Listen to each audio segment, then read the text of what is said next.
বিসমিল্লাহির রহমানির রহিম। সম্মানিত শিক্ষক মণ্ডলীগণ, ওয়েব বাজার বিডির পক্ষ থেকে আন্তরিক অভিনন্দন ও শুভেচ্ছা।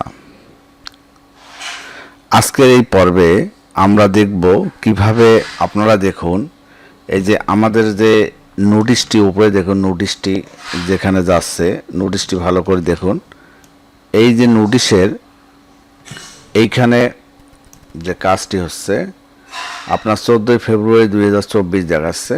তো এটা কিভাবে পরিবর্তন করবেন এই নিয়ে অনেকেই আমাদের এই ওয়েবসাইটটি ব্যবহার কর, কোথা থেকে এটা পরিবর্তন করতে হয়, কেন আপডেট হয় না, সেটা নিয়ে আজকের এই ভিডিও। তো আমরা নোটিশের তারিখটি কিভাবে পরিবর্তন করব সেটি আজকে দেখব এই বিষয়ে। তো এটির জন্য আমরা লগ ইন করবো। ওয়েবসাইটটি লগ ইন করার জন্য আমরা ড্যাশবোর্ডে লগ ইন করলে এরকম একটি ফিচার দেখতে পারবো। সেখান থেকে আমরা এই যে নোটিশ, এই নোটিশটি যখনই আমরা এখানে দেখব যে নোটিশ ভিউ অল নোটিশ, এখানে যদি যাই কি করব, এটার জন্য আমরা এইখান থেকে দেখুন আপনারা এই জায়গায় দেখুন অ্যাড নিউ নোটিশ, ঠিক আছে।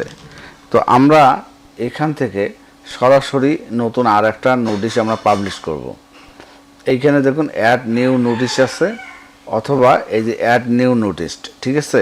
যেহেতু এটির তারিখ পরিবর্তন হচ্ছে না, সেহেতু আমরা নতুন আর একটি নোটিশ আমরা অ্যাড করব। আমরা এই নোটিশটি ডিলিট করে দেব। আমরা এটাই কপি করলাম, যেহেতু আগে পাবলিশ ছিল আমরা এটা দিলাম এবং এই নোটিশটা আমরা এখানে পেস্ট করে দিলাম এবং আগের যে নোটিশটি আছে আমরা সেটি ডিলিট করে দিলাম। এখন যদি আমরা এই নোটিশটি পাবলিশ করি আজকের তারিখে, দেখুন আজকে যে তারিখ সেটি এখন কিন্তু পাবলিশড হয়ে যাবে। আমরা যদি এখন রিলোড দেই তাহলে আপনারা সহজেই বুঝতে পারবেন। দেখুন এখন কিন্তু 4 আগস্ট 2024 এটি কিন্তু পাবলিশড হয়ে গেল। ধন্যবাদ সবাইকে, ভালো থাকবেন, আল্লাহ হাফেজ।